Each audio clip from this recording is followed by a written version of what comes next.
You're listening to the micro version of the Savage Lovecast at savage.love. If you're stuck in a relationship quandary, or if you're looking for sexual harmony, well, there's nothing you can't ask on the Savage Lovecast. Two quick things I want to touch on before we start the show this week. Quick thing number one, in honor of last Thursday, to remember the day 8/24 and to keep it holy, I propose that facials be henceforth and forevermore known as mugshots. There was one reaction to the release of Donald Trump's mugshot last Thursday that I wanted to highlight. Jesse Waters, the useful right-wing idiot who took over Tucker Carlson's slot on Fox News, had this to say about the mugshot seen around the world. I am now going to book the Fulton County photographer for my Christmas card. Because, Judge, and I say this with a unblemished record of heterosexuality, he looks good. And he looks hard. All right.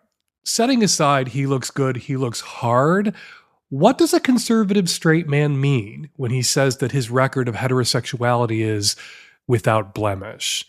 Because a quick look at Jesse Waters' record of heterosexuality reveals a couple of blemishes. Waters cheated on his first wife, with whom he had 2 small children, with a woman who worked under him at Fox News, and then left his wife and his kids for that woman, married her, had a couple of more kids. All right, the course of true love ne'er did run smooth, not even through the offices of Fox News. People have affairs, people get divorced, but some might consider that a blemish on your record. Waters has also admitted that he let the air out of the tires of a car that belonged to a woman whose pants he wanted to get into, so that that woman would be stranded where they were and need a ride, which he offered and she accepted because she had no choice. He was married at the time that he pulled this stunt, had 2 small kids at home when this happened. Now he's married to the woman he did that to. And I'm sure that woman tells herself every day that her now husband, the father of her now children, would never ever do anything like that to any other woman ever again because he's a married man with kids. But others would see that forcing a woman to get into a car with you, that could be seen as a blemish on your record of heterosexuality. I'm being willfully obtuse here. We all know what Waters meant by unblemished record of heterosexuality. He means no homo. He means he's never touched a dude with his dick. He means he's never cheated on his wife with a dude. He means he's never let the air out of the tires of some dude's car in the hopes of getting into that dude's pants. Broken vows, affairs, lies, divorces, broken homes, traumatized children, shitty behavior, not blemishes on your record of heterosexuality. 5 out of 5 stars, perfect score because no homo. You know, it would be nice to live in a world where claims of an unblemished record of heterosexuality were grounded not in what you haven't done with or to all the men you were never attracted to and never dated and never married, but what you have done with and to all the women you were attracted to and did date and have married. For us gay guys, hearing Jesse Waters say that carried a little special, extra, ironic charge because there's a funny thing about straight guys who claim to have unblemished records of heterosexuality, and that funny thing is that gay men have heard straight men before Jesse Waters make that claim. Sometimes those exact same words have come out of their mouths right before our dicks went into them. A straight guy will tell you about his unblemished record of heterosexuality right before drunkenly begging you to blemish his ass. So this kind of no homo has a sort of homo vibe. Now, I'm not saying that this was the case this time. I am not saying Jesse Waters is a messy, cock-hungry closet case. He's no Matt Schlapp. The man-ass Waters is interested in is Trump's. And the fear necessitating that no homo, that assertion of an unblemished record, the fear is that as he shoves his tongue deeper and deeper into Donald Trump's ass, at some point it's going to meet up with Tucker Carlson's tongue or Sean Hannity's tongue, which are in there already, and that there might be something a little gay about their tongues touching in Donald Trump's ass. So, a no homo is needed before going in. Quick thing number 2, Riverdale. Not a TV show I follow, not a TV show I watch. If it's not a show you watch, all you need to know is that it's a noirish, dimly lit update on the Archie comics universe, focused, as the comic books have been since 1941, on the love triangle between Archie, Betty, and Veronica.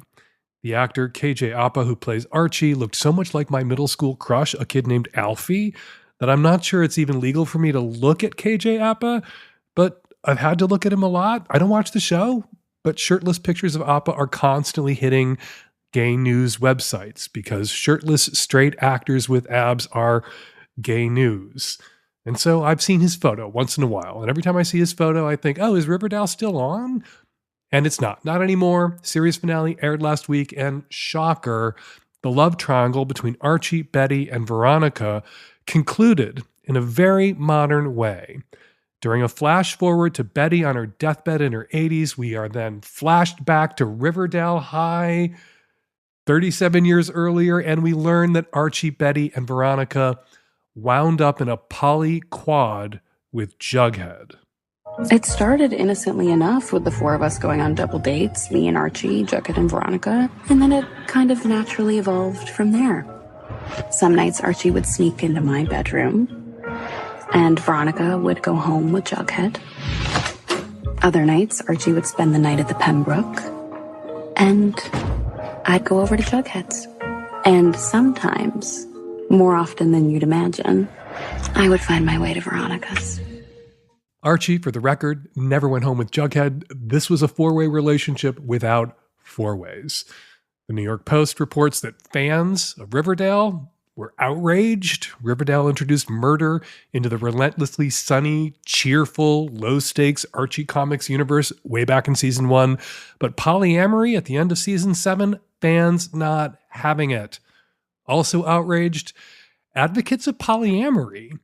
Brett Chamberlain, executive director of OPEN, the Organization for Polyamory and Ethical Non-Monogamous Relationships, told TMZ it's frustrating that Riverdale used its character's non-monogamous relationship as a, quote, shocking twist rather than engaging with an authentic portrayal of non-monogamy. Or hashtag our culture is not your plot twist. I can see why fans are outraged. Not resolving a love triangle at the end of a 7-season-long show about a love triangle? Not as bad as making Bran king at the end of Game of Thrones, but a cop-out. I wasn't a Riverdale fan, but Riverdale fans, like advocates of polyamory, deserved better. Magnum subs, Savage Love Live, my Zoom show where I answer your questions live and hang out with Nancy and the tech-savvy at-risk youth. Our next Savage Love Live is coming up this Thursday, August 31st, 12 noon Pacific.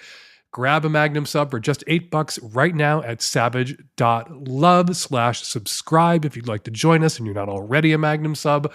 You'll get Savage Love Live and all the other extras that come along with being my sub if you subscribe now. All right, coming up on today's show, tons of your Qs, lots of my As, and on the Magnum Savage Lovecast, sex therapist Claire Perelman joins me to talk threesomes and more. All that coming up on today's show. This episode is brought to you by Beducated, the leading platform for pleasure-based sex education for adults. Go to beducated.com and use the code SAVAGE for an exclusive 40% off. Support for today's show, support we are very grateful for, comes from Stamps.com. With Stamps.com, you can access all the amazing services of the post office right from your desk in your own home, 24 hours a day, 7 days a week.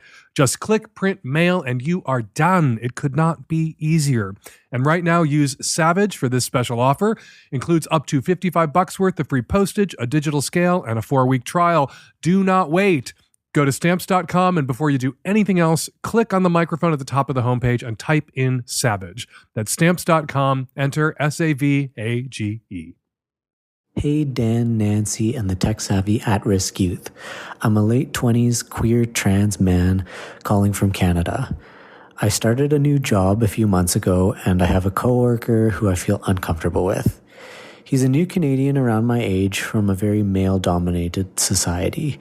He says some really misogynistic things around me, but he also sometimes stares at me while I'm working and finds reasons to put his hands on me, like on my arms, my shoulders, my back, and twice my belly and once my butt.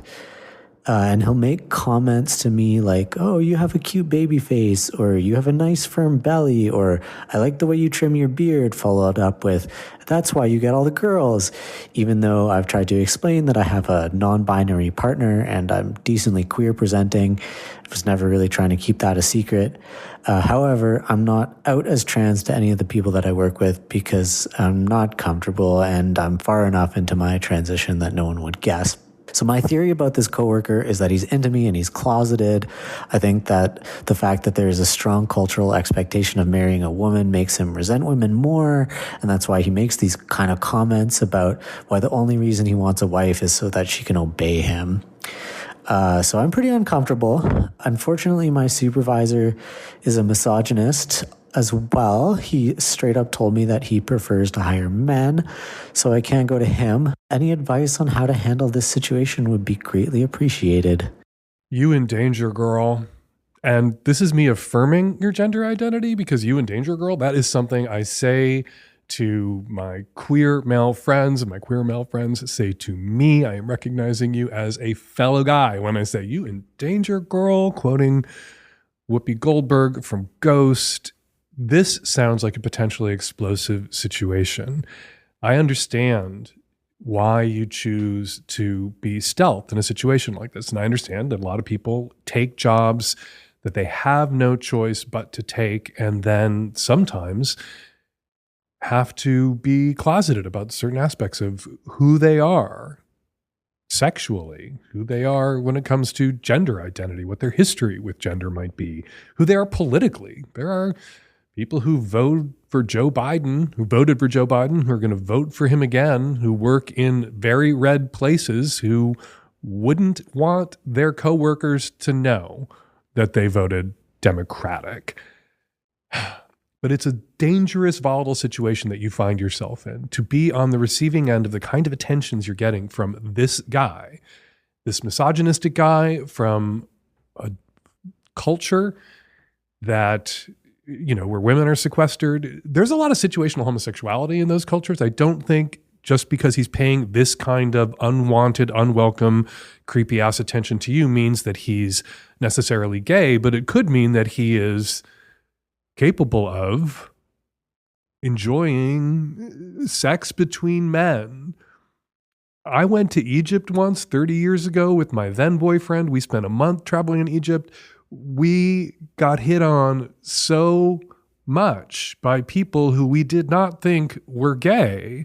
It was a culture, cultures where women are locked away, a lot of situational homosexuality, as in places where there are no women available. Prisons, pirate ships, English boarding schools. And the moment this person, I worked with somebody like this a million years ago who was straight and very masculine and invested in being straight and a bro, who then cornered me in a basement and made a move on me in this restaurant where we worked, and I was out and gay. And then after I shut it down because I wasn't interested, especially in he was hot, but I wasn't interested in his energy, which was creepy and desperate and closeted, he was not able to be in the same room with me without treating me like shit, without being awful to me, because I knew who he was. I worry that you may find yourself in a similar situation here, where this guy makes a move on you, more of a move, bigger moves than he's already making on you. And you're not out, you're not able to be out. You work with a bunch of misogynists, and it just sounds like a dangerous place. And if you have the ability, the opportunity to get out of there, to get a job someplace else, it doesn't have to be a place where you're out as trans. You can be a man, and transitioning can be something that you did in the past, and you don't have to identify as trans and disclose the fact that you're a trans man. You can live in the world as a man. But it just, listening to your call, I just began to feel so worried for you and your safety in this environment where your supervisor hates women and is a misogynist, and this guy who's your coworker, who's touching you touching your body is a misogynist and may be gay and deeply conflicted about that. I guarantee you that if he is gay and a fucked up misogynist, he is deeply conflicted about the gay shit. And you may bear the brunt of his self-hatred, of his externalized, weaponized self-hatred. If he makes a pass at you and you shut it the fuck down, and then who are you going to go to in your workplace for support? I mean, maybe your supervisor would fire him for being gay. Misogynists and homophobes. Homophobia is misogyny's snotty-nosed little brother. If your supervisor hates women, probably hates gay men too, and if this guy outs himself as gay or situationally homosexual, that may be enough to get his ass fired by your supervisor. You could leverage your supervisor's presumed homophobia to get him the fuck out of there and make your workplace a tiny bit safer. I think the best advice for you is, if you have the option to find yourself a new fucking job, start making a plan and pulling together a resume so you can get the fuck out of there. I think for your own safety and sanity, that's what you should do. It's not what you should have to do. No one should have to live in a world where there are workplaces like this, and no one should have to endure a workplace like this. But some way, the only solution to a workplace like this is getting the fuck out of that workplace and into a new one. Hey Dan, late 20s cishet male living in Europe. During my late teens, I discovered I have kink for anal play, and since then I've been watching progressively more anal porn, to the point that most of the porn I watch nowadays is anal. For about a year now, I've been single after a relationship that had anal sex on the menu. We didn't always have specifically anal sex, but some kind of anal play was a usual part of the sex. During the time that I've been single, I've only had one other sexual partner with whom I had PIV sex a couple of times, and I found myself needing to perform some kind of anal play on her to get myself over the edge. Thankfully, she was into it, so it wasn't a problem. I don't think I have any aversion towards vulvas or vaginal sex. I'll happily go down on a girl and love every second of it. What I'm worried about is if I've conditioned myself via porn to orgasm only if anal is involved, and if I'll have a partner that won't be into it, I'll be left with blue balls. So, is it something that my porn habits could have caused? And if so, do you have any suggestion on how to deal with this situation? So you got out of a long relationship with anal on the menu. You've had one sex partner since, and although you had PIV, there was some anal engagement, enough anal play to get you there, to get you off. So seems to me that we can infer from your sexual history that there are women out there who enjoy anal stimulation, anal play, anal engagement during other kinds of sex. And I hope you're being safe and not going from butt to vag and back with your tongue or your dick or anything else. And so rather than try to unlearn what maybe porn conditioned you to enjoy most, or maybe you sought out porn that showed it because that was what already turned you on. It's sometimes hard to tease out what we bring to porn and what porn brings to us, and what a crazy kind of feedback loop or self-reinforcing dynamic can be created by our porn consumption habits. But what turns you on turns you on. And if you can roll with what turns you on, that's going to be easier than attempting to unlearn what turns you on or rewire yourself. I think it's going to be important for your sex partners that you have more in your toolbox, more in your skill set than just anal. And you say that you do. You say that you love eating pussy. You say that with the last person that you slept with, PIV happened. Okay, so seek out women who dig anal. They are out there. They are overrepresented in pornography made for straight men, but it is as big a lie to say that no women are into anal as it is to say that as many women are into anal as porn makes young straight men think are into anal. You can find them. Just be honest about what you're interested in. I've known women who preferred anal intercourse. The clitoris is a giant organ. It extends back into the body. I've had conversations with women, with friends, who were able to reliably come from penetration, the Freudian gold standard for women's orgasms, but not vaginal penetration, anal penetration. Maybe because it was slamming around the back of their clitoral tissues. Maybe, as we say, the biggest sex organ is the one between your ears. Maybe there was something about the transgressiveness of it that was just such a turn on that it pushed them closer to the edge during penetrative sex. But those women are out there, and it is your privilege to go find them and eat their asses. This episode is brought to you by Beducated, the world's biggest platform for the kind of sex education you didn't get but always wanted. So, let's say you're looking to spice things up in the bedroom or the playroom. You want to take your pleasure to the next level. Beducated brings pleasure-based sex education to your bedroom or your playroom with over 100 online courses from the world's top sex experts.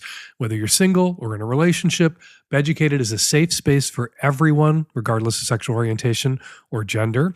Their courses will help you enjoy sex more by demystifying the things you've always been curious about and helping you communicate better with your partner or partners about the things you're already doing but want to do better, or the things you've always wanted to try.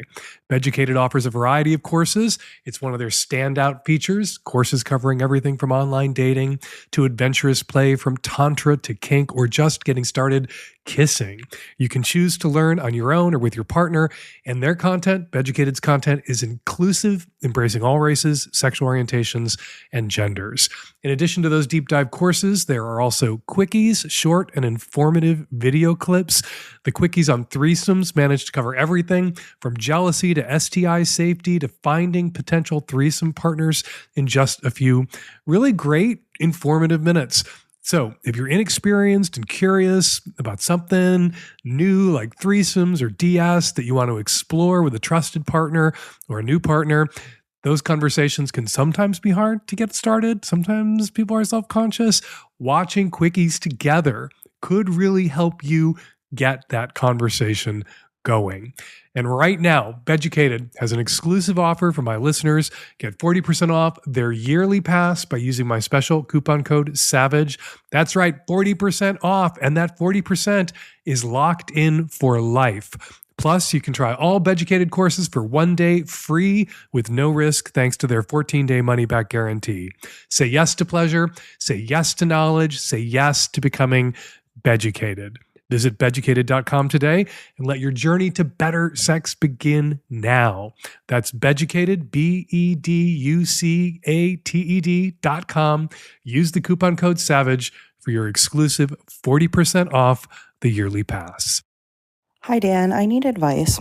I texted my stepsister to wish her a happy 13th birthday the other day, and I Googled what kinds of things children can do when they turn 13, because I know her mother doesn't let her watch R-rated movies.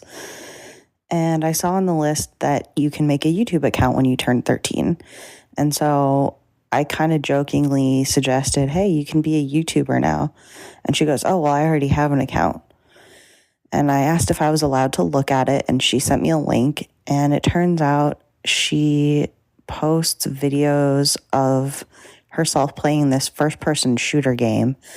She's not in the videos herself. It's all screen recorded, so her face is not out there, but she has hundreds of subscribers, and she says in her bio that she's a 13-year-old girl.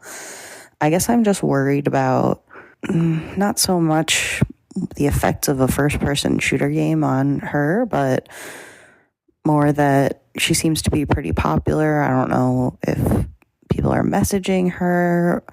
Obviously, she had the account before she was old enough to, so she must have been lying about her age at some point. Is it my place to tell her mom about this and ask her if she's okay with it? Just for context, I'm 30. I don't live with them. They live in a different state. Her mom and my dad are not married, but they've been living together for almost 10 years. Should you rat your stepsister out to her mother? That depends. And what it depends on, I'll get to in a second. But first, for the record, children under the age of 13 cannot have YouTube accounts or channels. Children between the ages of 13 and 17 can, but only with a parent's permission. Doesn't sound like your stepsister got or would have gotten her mother's permission. And if she just turned 13 and she already has hundreds of followers for her first-person shooter YouTube account, yeah, clearly she created that account before she was 13 years old. So she lied to somebody, or she lied at some point, which lots of kids under the age of 13 have managed to do, and created Instagram accounts for themselves and YouTube accounts for themselves and Twitch streaming accounts for themselves. So what do? Well, do you rat her out? It depends. If you rat her out, she is not going to confide in you anymore. And I think you have to make a judgment here on what's going to be more valuable for your stepsister and what's going to keep her safer. Having an adult, you, in her life that she can confide in and she can talk to if somebody is behaving inappropriately toward her, if somebody among her hundreds of followers, and you know what? A 13 or 12-year-old girl who's open about being 13 years old on their YouTube channel and has hundreds of followers, odds that some of those followers are not there for her first person shooting skills are pretty high. And it might be good if she had someone in her life that she could go to if there was something happening, someone saying something to her, someone asking something of her that was inappropriate. She might need that trusted adult who's not her mom, who's not going to take her phone and her computer away or make her home life insanely unpleasant. Are you that person? You say that you spoke to your stepsister on her birthday. Do you speak to her once a year on her birthday, or do you speak to her all the time? Are you in regular communication? Are you her confidant? If you rat her out, you are not going to be her confidant anymore. And that's what you have to weigh here. What is going to make her safer? Having you there to confide in, having you there to supplement her 13-year-old bullshit detectors, which are not going to be very good.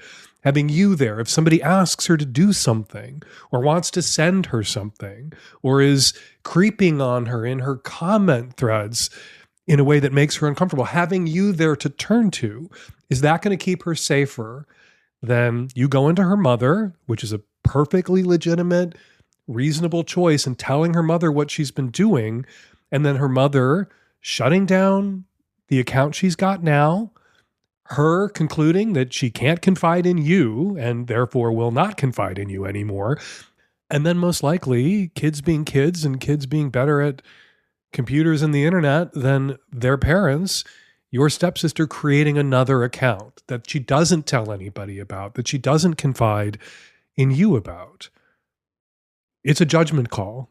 You're going to have to weigh what you think is going to keep your 13-year-old stepsister safer. You being there to help her, even if it means behind her mother's back, or her mother shutting this shit down, and then you not being there to help her because she will not ever again, or at least until she's over the age of 18, risk confiding in you. This episode is brought to you by Stamps.com. I know that it's really hard work to run a small business. I don't have much of a mind for business myself, so I appreciate everyone who works so hard on this show, and I appreciate everyone out there who's slogging away, making your venture, your small business work too. My hat is off to you. Stamps.com gets it because for the last 25 years, they've been helping businesses like yours save time and money so you can focus on your business, knowing Stamps.com has all your postage needs covered with premium discounts and great rates. With Stamps.com, all you need is a computer and a printer. They even send you a free scale, so you'll have everything you need to get started. If you need a package pickup, you can easily schedule it through your Stamps.com dashboard. And if you sell products online, Stamps.com seamlessly connects with every major marketplace and shopping cart. Running a business isn't cheap, especially when it comes to fulfilling orders for your customers. Luckily, Stamps.com has huge carrier discounts of up to 84% off USPS and UPS rates. Plus, Stamps.com automatically tells you your cheapest and fastest shipping options. For 25 years, Stamps.com has been indispensable for over 1 million businesses. Get access to the USPS and UPS services you need right from your computer, anytime, day or night. No lines, no traffic, no waiting. Set your business up for success when you get started with Stamps.com today. Sign up with promo code SAVAGE, SAVAGE, for a special offer that includes a 4-week trial, plus free postage and a free digital scale. No long-term commitments or contracts. Just go to Stamps.com, click on the microphone at the top of the page, and enter the code SAVAGE. Hello, Dan. I got out of a 2.5-year relationship about 2 or 3 months ago. And right after it, I felt like I was fine. I've been sleeping around and everything, but I'm still in love with the person. We still talk in a friendly way, but I just want to know what's the best way to get over it. I know it sounds cliche, but I'm really not sure what to do. Amy Hackney, a psychology professor at Georgia Southern University, she knows what you should do, and she shared it recently with Faith Hill, who writes for The Atlantic, who we had on the show to talk about rebound relationships. Tried to highlight this during our conversation because Amy Hackney's research supports an old adage, something that people have been throwing around for years, not an expression that I coined. Can you coin an expression? Not an expression that I busted out for the very first time. To get over someone, get under someone else. What Amy Hackney told Faith Hill, quote, the sooner they began dating someone new, the faster people who'd just been dumped felt that they had recovered from a prior relationship, an important prior relationship. It's only been a couple of months since you got out of this 2.5-year relationship that you're still feeling big feelings, feeling some regret, that you still love this person. Maybe you were the one dumped by this person. Maybe the relationship was ended and you didn't choose to end the relationship. That you're still reeling 2 months later, perfectly understandable. I would actually be more concerned if I were you 2 months after a long-term relationship came to an end with somebody I still had feelings for.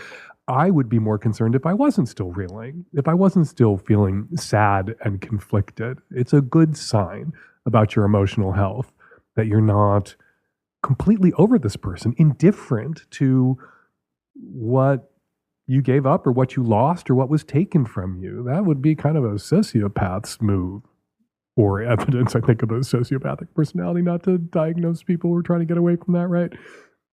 So take it as a good sign that you're still having big feelings, but take Amy Hackney at Georgia Southern University's research as a sign also that you need to get out there. You need to get some new dick. You need to get on top of or under some new guys so that you can get over that other guy. And maybe if it makes you feel worse when you talk to him, take a break from talking to him. I'm just going to assume that he dumped you. Maybe it was a mutual decision. But if he dumped you and said, but I still want to be friends, I still value our connection, you may sometimes, as the dumped person, accept that friendship and that ongoing connection in the place of what you really wanted from and with that person. And you don't want to seem small or petty or too hurt by the relationship ending, so you continue to interact with that person, and it just prevents the wound from scabbing over and healing up. You can tell someone that you dumped or someone that dumped you, I need to take a break. I want to be friends, but you know what? I need 6 months or even a year of no contact so that I can be your friend without being super sad about not being your lover anymore. Hi, my question is about etiquette when it comes to sending naked pictures. So a lot of people match on apps, and then before they meet, they send naked pictures, and then they decide whether or not they're going to meet up, hang out, whatever. I'm fine with that. I get a lot of intel from a DP. I look at the angles. I look at the background. There's so much to see. But something that upsets me is when people send me DPs or naked pictures of them having sex with or including another woman. It just makes me feel not special, and I just don't like to see the other person. I know that everybody is always, hooking up with each other and fine, whatever. So much non-exclusivity, but it just upsets me because also, if I were the woman in that picture, I'd be pissed. I'd be pissed off myself. My question is it reasonable for me to expect people to say, hey, solo pics fine, fire them off, whatever, you have my consent? But then should there be another level where they say, hey, I want to send you a picture that includes someone else, or a picture of me having sex with someone else? Is that okay with you? Do you want to see that? Are you interested in seeing that? And then I can decide yes or no. Let's see it. Is that reasonable for me to expect people to stop and ask again? Or is it cool that everybody's firing off pictures of them having sex with other people? In Gayland, we have different names for the different sorts of pictures that you describe. Because, of course, in Gayland, we have different names for everything. Everything in Gayland is very carefully sorted and classified. We've got tops, bottoms, sides, twinks, twunks, otters, bears, muscle bears, daddies, daddy bears, actual daddies. So, of course, we have different names for the different kinds of pictures that you describe. A pic with a dick in it is a dick pic. A pic with that dick in it and someone else in it, that is called a play pic. You could make that clear to the people whose dick pics you are soliciting on the internet, that you'd like to see the dick, but you don't want to see anybody else in that picture. You want a dick pic, not a play pic. I think it's reasonable of you to expect that someone who's trying to get into your pants would have the emotional intelligence not to send you pictures of themselves with other women, even though they're not virgins. They're not virgins on the internet blasting out dick pics to people they'd like to have anonymous or very, very hyper casual sex with. There's not a lot of virgins on the internet. You know that they've been with other people. That's not something you necessarily want in the forefront of your mind while you're looking at their dick pics. Also something you don't want to have to think about, but in a way, maybe it's good these guys are telling on themselves in this way, is you don't want to worry about whether the other person in that photo has consented to that photo being shared. What is that guy telling you at that moment about how he's going to treat you, about how seriously he takes matters of consent if he is sending out photographs with other women in it that I guess by default you have to assume he doesn't have their permission to share those photographs with you. Now, there are lots of gay guys on the internet who share play pics, who have the permission of their play partners to share those pics with anybody. I think it's less common for straight women or bi women who are sleeping with cis men to be comfortable with their pictures being blasted out to strangers on the internet. Not quite revenge porn, but certainly, I guess, stupid porn or stupid sharing of a dick pic that isn't a dick pic, it's a play pic. And a play pic, of course, involves and touches on and implicates more people than just, and exposes more people than just the dick of the person who happens to be the dick in the photograph, sharing that photograph of not a dick, but of sex that person had. It is a play pic. I think you should, if you're really uncomfortable with this, if you solicit those dick pics, say, yes, you can send me a dick pic. Don't do this dumb thing that some guys do. And of course, no guy that you're talking to is going to want to think he's a dumb guy. Say, don't do this dumb thing some guys have done. It turns me off when a guy sends me play pics, when a guy sends me photos of him having sex with other people who have not consented, or I have no way of knowing whether they've consented to sharing that pic of them, not necessarily of you, with me. So, dick pic, yes. Play pic, no. Hi, all. At the Lovecast. I'm a late 30s cishet male living and working in Florida, and I'm calling about my relationship with my job. Actually, I am a public high school teacher, and the Florida legislature has been attacking trans youth for well over a year now, and this year they've gone so far off the rails that I cannot ask my students for their preferred pronouns. My trans colleagues at work cannot introduce themselves using their pronouns, and I can't even ask my students if they have a nickname for fear that that nickname may stray too far from the gender they were assigned at birth. So my question is this: do you have any insight on whether it's better to stay and try to be a covert ally for these students who need to be seen and loved and heard, and tell them that, yes, it gets better? Or should I pick up and leave the state that I love, with all of its flaws, and the job that I love, for a place that will respect human dignity? After your years in the trenches, Dan, do you have any insight on the age-old battle of whether to stay and fight or leave and find someplace safe? You're safe. You're a cisgendered heterosexual man. As a teacher, you're being micromanaged by the Florida GOP that controls the state legislature and, of course, the governor's mansion. And you are at risk if you used a kid's nickname or asked kids what their preferred pronouns might be, at risk of being fired. But you're not unsafe in the way trans, queer, gender nonconforming kids in Florida schools are now. Should you stay? Should you go? Well, on the one hand, if you left the state, you would be, if you quit your job and moved somewhere where queer kids were safer, the queer kids you might work with in that other place were safer than the queer kids are where you work now. If you left, you would be contributing to Florida's enormous growing teacher shortage. There are, according to the Florida Education Association, 8,000 teacher positions unfilled in Florida and 6,000 support staff vacancies across the state. It's going to reach a crisis in Florida. The more the Florida state legislature micromanages what teachers can say or do or how they put their classrooms together, the more bomb threats libs of TikTok direct at teachers who are foolish enough in this climate to post risible, I never remember how to say that word, shit on TikTok. Maybe not a great idea at this particular moment.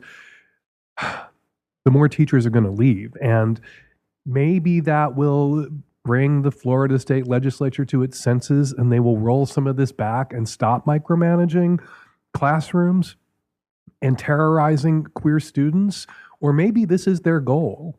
Maybe they're trying to break public education. Maybe that's not a maybe. Maybe that's a stated goal of the Republican Party over the last 50 fucking years, to end public education in America, to privatize it, to send public monies to private educational institutions that are engaged in, what's that word they use all the time about us? Oh, right, indoctrination of students, religious indoctrination of students. So if you leave, maybe you will help break schools, grind the school system in Florida to a halt, and then maybe politicians in your state will stop this, or maybe it was the goal. So stay or go, stay and fight, or go somewhere that you're pretty much as safe as you are right now in Florida, or go somewhere where you're pretty much as safe as you are as a straight man in Florida right now, but your queer students, the queer students that you'll be working with in that other place, can be out to you, to each other, to their peers. It's a hard call. It really is a hard call, because you're either, by going, going to help bring Florida to its senses, or you're going to be bringing Florida a little bit closer to where Republicans want Florida to be, which is a public education-free state. If I was a queer kid in a Florida classroom right now, that teacher who risked rolling his eyes a little bit, maybe just enough so that I, as the queer student in the room, could perceive it, and the kid in the room with fundamentalist Christian parents who are just itching to go to a school board meeting and blow the fuck up about the teacher rolling their eyes, if I was that queer kid, that would be a lifeline. That would be very important to me. Those trans teachers who are still there and obeying the letter of the law and rolling their eyes a little bit, and the straight teachers who are doing the same. So you can go, you can stay. There's some benefit perhaps if you go. There's some risk perhaps if you go. But there's going to be a definite benefit to the queer students in your classroom if you can engage in non-verbal, silent communication, protest in the classroom in such a way that the queer kids can tell what it is the fuck that you're doing. They will benefit. which tips the scales towards staying. All right, before we get to this week's listener response calls, I want to share a couple of comments left on last week's show at savage.love. Says Jen, to the caller whose partner proposed publicly, you said you don't know what marriage means to him. Caller, find out before you marry him. If you like his answer, lovingly but clearly let him know why his proposal made you uncomfortable and request a do-over. Let him know how you want to be treated so he can start practicing treating you better now. About the same caller, John H. says, a surprise public proposal is unacceptably manipulative, entitled, and sexist. That this guy would even possibly think a big surprise proposal is a good idea, having not discussed marriage at all with the caller, speaks so poorly of his judgment that I think the caller should immediately dump him. At a minimum, she should not get married to him. And says, Their Majesty, to the caller whose former colleague saw his husband on a date with someone else and was struggling with how to come out as poly to that person, I refuse to come out in a formal way to anyone anymore. Coming out always felt slightly apologetic, like what I was about to say might change how you felt about me. Fuck that. I come out now by matter-of-factly mentioning my husband. This caller should do the same about being gay and poly. Say to the woman, my husband and his boyfriend saw you but didn't get a chance to say hi. If she wants to engage further, she can, but it came from a place of normalizing it rather than inviting disapproval. For more listener comments, check out Struggle Session, posted on Thursdays at savage.love, where I respond to comments, emails, and DMs from listeners and readers. It is another perk for Magnum subs. To get all the perks, become a Magnum sub at savage.love. And now, listener response calls. Hi, Dan. This is for the caller whose proposal went badly and she's questioning marriage. So somehow the proposal got screwed up. We don't know the details of how or why it was a disaster, but instead of appreciating the effort, she struggles to get over this misstep. Even though he's, in her words, an idiot, and she was, quote, traumatized by the proposal on the same level as the trauma of her parents' divorce. What the fuck happened? If he's such a shitty planner on a grand scale, how does she know the wedding won't be a repeat?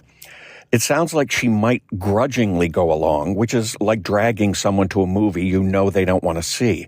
How are other people supposed to enjoy this? But one, he proposed without them ever having discussed marriage. And two, she accepted because she's a people pleaser. Maybe the best thing for now is to stay engaged, but put the brakes on the wedding. What's the rush? And finally, maybe it was just an inartful word choice, but she says her boyfriend is an idiot. Whenever I hear one half of a couple disparage the other half, my first thought is, he's an idiot. You've chosen to be with an idiot. Why? Hi, Dan. This is a response to The Atheist from episode 878. I think that you gave the nice and correct answer, but I'm guessing the caller didn't want a nice or correct answer based on the tone of the call, so I wanted to offer that. When people ask me to pray for them, my shitty answer, if that's what you're looking for, is to who? Or, if you want to be a special kind of dick, you could say to whom. Hello, Dan. I'm calling in a response to the newly open married couple from 878 who are feeling frustrated and boring because they can't tell their friends and loved ones about their new non-monogamous relationship. Well, I've been polyamorous for over a decade, and I got some fabulous news for these people. It turns out that there's nothing more boring in this entire world than a newly opened married couple who won't shut up about it. I hate to break it to you kids, but no one's gonna care. It's not that scandalous as you think it is. Truly, go outside and watch a movie and keep it to yourself. Nobody gives a shit. And WGLIT. We're going to leave it there. Don't know why I never shortened that into an acronym. It's perfectly acronymable. WGLIT. Got a question for next week's Lovecast or something to say about something I said on this week's Lovecast? Go to savage.love/askdan right now while the question is still fresh in your mind and record your question. Or you can use the voice memo app on your phone and email your question or comment to q@savage.love, or you can call us and leave us a message at 206-302-2064. Be sure to check out the brand new Hump streaming library. Hump lineups past and present are available to stream online, including the past 3 years of Hump film festivals, 5 volumes of our greatest hits, and our brand new Hump Hardcore All Kink lineup. Go to humpfilmfest.com to start streaming today, and while you're there, go to humpfilmfest.com/submit to find out how you can get your porn masterpiece into my Little Dirty Film Festival. Follow me on Instagram and Threads at Dan Savage. Follow me on Blue Sky, also at Dan Savage. You can follow Claire Perelman on Instagram at Sex Clarified. And be sure to check out her website, sexclarified.com. The Savage Lovecast is produced every week by Nancy Hartunian, and me and Nancy and the tech-savvy at-risk youth. We will all be back at you next week with an installment of the Savage Lovecast. Thank you for downloading.